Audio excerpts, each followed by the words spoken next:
পুলি পিঠা কম বেশি সব অঞ্চলেই বানানো হয় আর কম বেশি সবাই চেনে। আজকে আমি আপনাদের বানিয়ে দেখাবো এই মজাদার পিঠাটি। তো চলুন শুরু করা যাক। ফার্স্টে আমি পুরের জন্য কিছু চাল ভেজে নেব। তো এই চালটা কিন্তু গুঁড়ো করে পুরে ইউজ করলে কিন্তু খেতে খুব ভালো লাগে, যার জন্য আমি এখানে চাল নিয়ে নিয়েছি 1 কাপ পরিমাণে এবং সামান্য পরিমাণে একটু পানি এবং লবণ মেখে তারপর ভেজে নিয়েছি। তো দেখতেই পাচ্ছেন চালটা কিন্তু আমার ভাজা হয়ে গেছে। এটা ঠান্ডা হলে আমি ব্লেন্ডার করে নেব। তারপর এদিকে আমি চুলায় একটা কড়াই বসিয়ে দিয়েছি। এখন আমি আটাটা সেদ্ধ করে নেব। তো আটাটা সেদ্ধ করে নিলে কিন্তু পিঠাটা সফট হয়, আর আমি যেভাবে সেদ্ধ করে নিচ্ছি এভাবে সেদ্ধ করলে কিন্তু পিঠাটা অনেক দিন যাবত রাখলেও সফট থাকবে। তো ফার্স্টে আমি পানি নিয়ে নিয়েছি, তার মধ্যে দিয়ে দিয়েছি পরিমাণ মতন লবণ এবং সামান্য পরিমাণে তেল, এবং তার সাথে দিয়েছিলাম 1 চামচ পরিমাণে চিনি। চিনিটা দিলে কিন্তু পিঠাটা সফটও হয় এবং একটু খেতেও ভালো লাগে, যার জন্য আমি এখানে চিনিটা ইউজ করেছি। তারপর এখানে আমি 2 বাটি আর কি ছোটো বাটির পরিমাণে আটা দিয়ে দিয়েছি, তারপর আরেক আধা বাটি দিয়েছি, তারপর দিয়ে ভালোভাবে নেড়ে চেড়ে আমি এটা কিন্তু পানির সাথে মিক্স করে নিয়েছি। আর সাধারণত আমরা যেরকমভাবে রুটি বানাই সেরকমভাবেই সেদ্ধ করে নিয়েছি, আপনারা এভাবেই করে নেবেন। তো সুন্দরভাবে নেড়ে চেড়ে মিক্স করে নিয়েছি, দেখতেই পাচ্ছেন। তারপর আমি এদিকে সব কিছু কিন্তু গুছিয়ে নিয়েছি, চালটা ব্লেন্ডার করে নিয়েছি, নারকেল কুড়িয়ে নিয়েছি, আর নিয়েছি এখানে গরম মশলা, এখানে ছিল এলাচ এবং তেজপাতা আর চিনি। এখন আমি পুরটা রেডি করব। তো একটা কড়াই বসিয়ে দিলাম, দেখতেই পাচ্ছেন। তার মধ্যে কিন্তু সামান্য পরিমাণে পানি দিয়েছি। তো চিনিটাকে কিন্তু আমি একটু আশিয়ে নেব আর কি, ক্যারামেল টাইপের করে নেব, যাতে এখানে পুরটার কালারটা ভালো আসে, যার জন্য পানির ভিতরে আমি চিনিটা দিয়ে দিয়েছি এবং গরম মশলাটাও দিয়ে দিয়েছি। তো দিয়ে এখন সুন্দরভাবে নেড়ে চেড়ে নেব। আমরা যেরকমভাবে আর কি পুডিংয়ের ক্যারামেল বানাই ওরকমভাবেই একটু নেড়ে চেড়ে কালার নিয়ে আসবো, তাহলে কিন্তু নারিকেলের কালার চলে আসবে। যেহেতু এখানে আমি গুড় ইউজ করছি না, তাহলে কিন্তু সাদা সাদা কালারে ভালো লাগবে না, যার জন্য আমি ক্যারামেল করে তারপর এখানে নারিকেলটা ইউজ করব। তো সুন্দরভাবে নেড়ে চেড়ে এখানে কিন্তু আমি ক্যারামেল করে নিয়েছি, আর সুন্দর একটা কালার আসছে, আপনারা দেখতেই পাচ্ছেন। এখন এখানে আমি নারিকেলটা ইউজ করব। তো এই নারকেলটা দিয়ে দিচ্ছি। এখানে কিন্তু আমি একটা পরিমাণে নারকেল নিয়েছি, আস্ত একটা নারকেল। তো সেটা এখন দিয়ে ভালোভাবে মিক্স করে নিচ্ছি সুন্দরভাবে, আর সাথে সাথে মিক্স করে নিতে হবে, যেহেতু এটা ক্যারামেল করেছি। তো এটা কিন্তু একটু দলা পেকে যাওয়ার সম্ভাবনা আছে। তো আমি সুন্দরভাবে নেড়ে চেড়ে কিন্তু মিক্স করে নিয়েছি। তারপরে এখানে আমি কিন্তু ইউজ করব যে ভেজে রাখা চালের গুঁড়াটা আছে সেটা, কিন্তু আগে এটাকে একটু ভেজে নেব, কারণ নারকেল যত ভাজা হয় তাহলে স্মেলটাও ভালো আসে এবং খেতেও ভালো লাগে।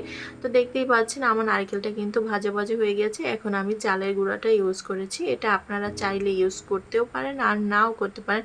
আমি চাচ্ছিলাম যে একটু বেশি পরিমাণে, যেহেতু আমার নারকেল এখানে একটু কম, যার জন্য। আর এরকম করে বানালেও কিন্তু ভালো লাগে, খুব একটা খারাপ লাগে না, যার জন্য আমি এখানে নারকেলটা ইউজ করছি। নারকেলের সাথে আর কি চাল ভাজাটা ইউজ করছি। তো এখানে ভালোভাবে নেড়ে চেড়ে মিক্স করে নিচ্ছি, দেখতেই পাচ্ছেন সুন্দরভাবে। এটা যতটাই ঝরঝরা হোক, এটা কিন্তু পুরি হিসেবে ইউজ করার পর মানে পিঠাটা ভাজার পরে কিন্তু এরকম থাকবে না। তো টেস্টটা একটু বাড়ানোর জন্য কিন্তু এখানে আমি একটু গুঁড়ো দুধ ইউজ করেছি। তো আপনারা চাইলে করতেও পারেন, না করলেও হবে, এটা অপশনাল। তো সুন্দরভাবে নেড়ে চেড়ে আমার পুরটা কিন্তু রেডি হয়ে গেছে, দেখতেই পাচ্ছেন।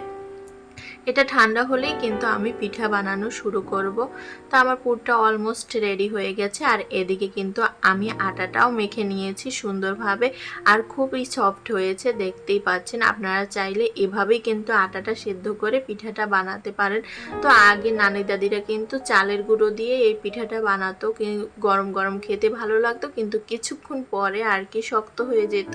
তো ছোটোবেলার কথাই বলছিলাম, তখন আর খেতে ভালো লাগতো না। তো আর যার জন্য আমি সবসময় কিন্তু আটা দিয়েই এই পিঠাটা বানাই, তো নরম থাকে আর খেতেও ভালো লাগে। তো আমি কিন্তু এগুলো আর কি টুকরো টুকরো করে কেটে তারপর নিয়েছি, তারপর এখন রুটি বেলে নিচ্ছি। তো রুটি বেলে আপনাদের আমি পিঠাটা কিভাবে বানাই সেটাই শেয়ার করব। তো সুন্দরভাবে রুটি বেলে নিচ্ছি। রুটি বেলে রুটিটা কিন্তু খুব একটা পাতলাও হবে না, খুব একটা মোটাও হবে না। তো অনেকে দেখি বানায় খুব মোটা করে, তো মোটা করে বানালে আমার কাছে খুব একটা ভালো লাগে না। তো আমি মিডিয়াম সাইজের এই যে রুটি বেলে নিয়েছি। এখন আমি একটা পিঠার শেপ আপনাদের করে দেখাচ্ছি। এই যে আমি এখন নারিকেলের পুরটা নিয়ে নিয়েছি। অনেকে একটু মানে আঠালো আঠালো করে করে, কিন্তু এরকম করলেও এটা যখন ভাজা হবে তখন কিন্তু এটা আর কি আঠালোই হয়ে যাবে। তো সুন্দরভাবে দিয়ে তারপর আমি কিন্তু চেপে দিয়েছি। অনেকে এখানে কিন্তু তিলও ইউজ করে, তো তিল ইউজ করলেও কিন্তু খুব ভালো লাগে। এটা ছোটোবেলার কথা, যখন বানাতো আম্মু তখন কিন্তু তারা তিল ইউজ করতো। তিল ছাড়া পিঠা তারা পুলি পিঠা ভাবতেই পারতো না। আর এখনকার দিনে সেটা হয় না, আর কেউ বানায়ও না ওরকমভাবে। যাই হোক, আমি কিন্তু সুন্দরভাবে দিয়ে তারপর করে গোল করে কেটে নিয়েছি। এখন আঙুল দিয়ে চেপে চেপে কিন্তু আমি ডিজাইন করে নিয়েছি।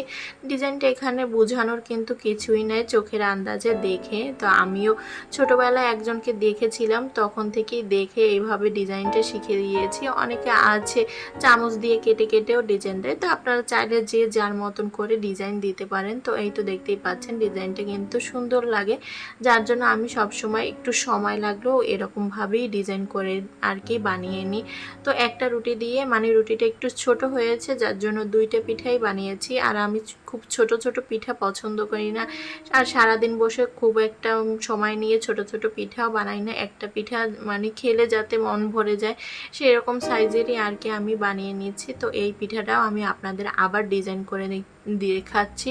একটু চাপ দিয়ে তারপর উপর দিকে ঠেলে দিলেই কিন্তু এই ডিজাইনটা হয়ে যায়। তো সুন্দরভাবে কিন্তু আমি সব পিঠাগুলো এভাবেই ডিজাইন করে নেব। তো দেখতেই পাচ্ছেন পিঠাগুলো কিন্তু আমার সুন্দরভাবে বানানো হয়ে গেছে। এই যে দুটো পিঠা, আর ডিজাইনটাও কিন্তু সুন্দর হয়েছে সিম্পলের ভিতরে। চামচ দিয়ে কাটার থেকে আমার কিন্তু এরকমভাবেই ভালো লাগে। তো আমি এরকমভাবেই কিন্তু সব পিঠাগুলো বানিয়ে নিয়েছি। আর লাস্টে একটু আটা বেশি ছিল, যার জন্য আমি লবঙ্গ লতিকা সেই পিঠার ডিজাইনে একটা পিঠা করে নিয়েছি। তো এখন আমি এগুলো ভাজবো সুন্দরভাবে। একটা কড়াই নিয়ে নিয়েছি, এখন কড়াইতে কিন্তু আমি পরিমাণ মতন তেল দিয়ে দেবো। এই পিঠাটা যেহেতু একটু ডুবো তেলেই ভাজতে হয়, যার জন্য আমি এখানে বেশি পরিমাণেই তেল দিয়ে দিয়েছি। এখন সুন্দরভাবে আমি ভেজে নিচ্ছি, দেখতেই পাচ্ছেন।